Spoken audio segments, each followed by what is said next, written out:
वैज्ञानिकों ने मलेरिया से जुड़ी 100 साल पुरानी गुत्थी को सुलझा दिया है। इस खोज से ये जानने में मदद मिलेगी कि बुजुर्गों और वयस्कों में मलेरिया का अलग अलग असर क्यों दिखाई देता है। नंबर 1, मरीजों के दिमाग में होने वाले बदलाव को समझा। वैज्ञानिकों के मुताबिक सेरेब्रल मलेरिया यानी दिमाग पर असर डालने वाला मलेरिया घातक और जानलेवा होता है। क्लिनिकल इन्फेक्शियस डिजीजेज में पब्लिक रिसर्च के मुताबिक बीमारी को समझने के लिए स्टडी में सेरेब्रल मलेरिया के 65 मरीजों को शामिल किया गया। इसमें मलेरिया के 26 सामान्य मरीज थे जिनका इलाज उड़ीसा में ही चल रहा था। इसके अलावा मलेरिया से ठीक हुए लोगों और जान गंवा चुके लोगों के मस्तिष्क का तुलनात्मक अध्ययन भी किया गया। इसमें अलग अलग उम्र के लोग शामिल किए गए। नंबर 2, अलग अलग उम्र में दिमागी सूजन का असर भी अलग। रिसर्च में वैज्ञानिकों ने पाया कि अलग अलग उम्र में संक्रमण के बाद ब्रेन में होने वाली सूजन में बदलाव आता है।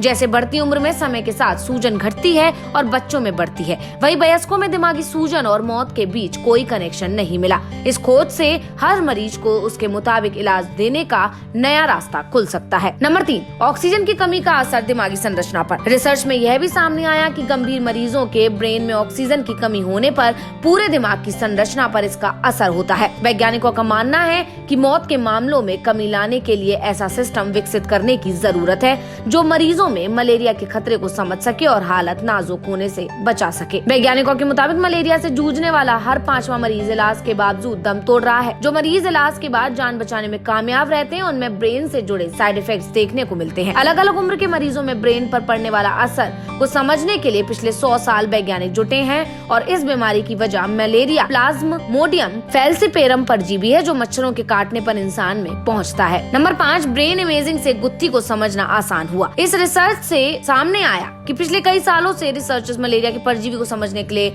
ऑटोप्सी पर निर्भर थे। इससे मलेरिया के सर्वाइवर और मृतकों की तुलना नहीं हो पा रही थी और न्यूरो इमेजिंग तकनीक यानी ब्रेन स्कैनिंग करने पर वयस्कों की मौत का कारण समझना आसान हुआ। नंबर 6, नया ट्रीटमेंट तैयार करने की कोशिश। सेरेब्रल मलेरिया के ट्रीटमेंट के लिए ऐसी एक थेरेपी तैयार करने की कोशिश कर रहे हैं जो ऑक्सीजन की कमी होने पर भी वयस्कों पर बुरा असर ना पड़ने दे। अगर हम इसमें सफल होते हैं तो मलेरिया से होने वाले मौत के आंकड़े को घटा सकेंगे। भारत में मलेरिया से हर साल 2 लाख मौतें। विश्व स्वास्थ्य संगठन के मुताबिक भारत में मलेरिया से हर साल 2,05,000 मौतें मलेरिया से होती हैं। इस घातक बीमारी की मार सबसे ज्यादा बच्चों पर पड़ती है और 55,000 बच्चे जन्म के कुछ ही सालों के भीतर काल के मुंह में समा जाते हैं। 30,000 बच्चे 5 से 14 साल के बीच मलेरिया से दम तोड़ते हैं। 15 से 69 साल की उम्र के 1,20,000 लोग भी इस बीमारी से बच नहीं पाते हैं और आमतौर पर मलेरिया संक्रमित मच्छर के काटने से होता है।